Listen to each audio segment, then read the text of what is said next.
Hello friends, and welcome to the channel. I'm Handington, and today, a smashed AirPod. I found this in the street. This is not mine. I had sterilized it and everything, so it's ear gunk free. That just had happened while they were walking, and obviously they're walking. There's going to be cars coming by soon. I imagine maybe they were jaywalking because we live in New York, and basically everybody jaywalks in New York. So they're just crossing the street, it pops out, and they're just like, well, can't do anything. And then a car rolls over it and crushes it. And they're down in one AirPod. And I don't know if the other one will work or if they have to be together, if they can be resynced. I have no idea how AirPods work.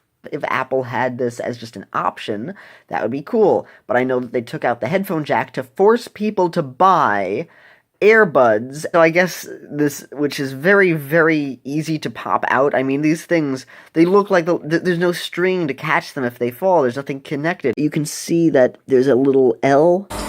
That is so cool. I love the look of microchips. So you can just see all the little circuits that go into the speakers there. There's a whole bunch of little nublets.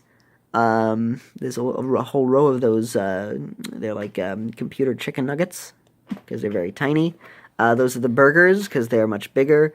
I don't know, these are like the Kid Cuisine fries, where they're like a quarter of the size of a fry. So that's what those little nubbies are. These are like a slider. This is a regular hamburger. That is a cube. Delicious cube. So that is what's in your AirPod. It looks really cool. It feels smooth where you'd think it is, and rough where you also think it is. That just snapped off. This looks like something out of Portal, doesn't it? This look over here. Oh, Apple is becoming Aperture Science. The Appleture Science.